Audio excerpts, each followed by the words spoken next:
మార్చి 31 లోపు ప్రతి ఒక్కరూ తీసుకోవాల్సినటువంటి జాగ్రత్తలు. మొదటిది, మ్యూచువల్ ఫండ్స్ ఆర్ షేర్ మార్కెట్‌లో గనక మీకు ప్రాఫిట్స్ గనక వచ్చి ఉంటే రూ. 1,25,000 వరకు కూడా ప్రాఫిట్ గెయిన్ ట్యాక్స్ ఎగ్జంప్షన్ ఉంటుంది. కావున ఏ విధమైన ట్యాక్స్ లేకుండా మీరు వాటిని సేల్ చేయవచ్చు.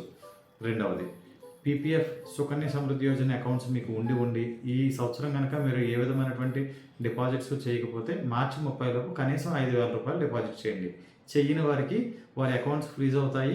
రూ. 550 పెనాల్టీ పడే అవకాశం ఉంది. మూడవది, మిలీనియర్స్ ఎవరైతే అడ్వాన్స్ పేమెంట్స్ పే చేస్తున్నారో వారు మార్చి 15 లోపు మీ అడ్వాన్స్ ట్యాక్స్ పే చేయవలను.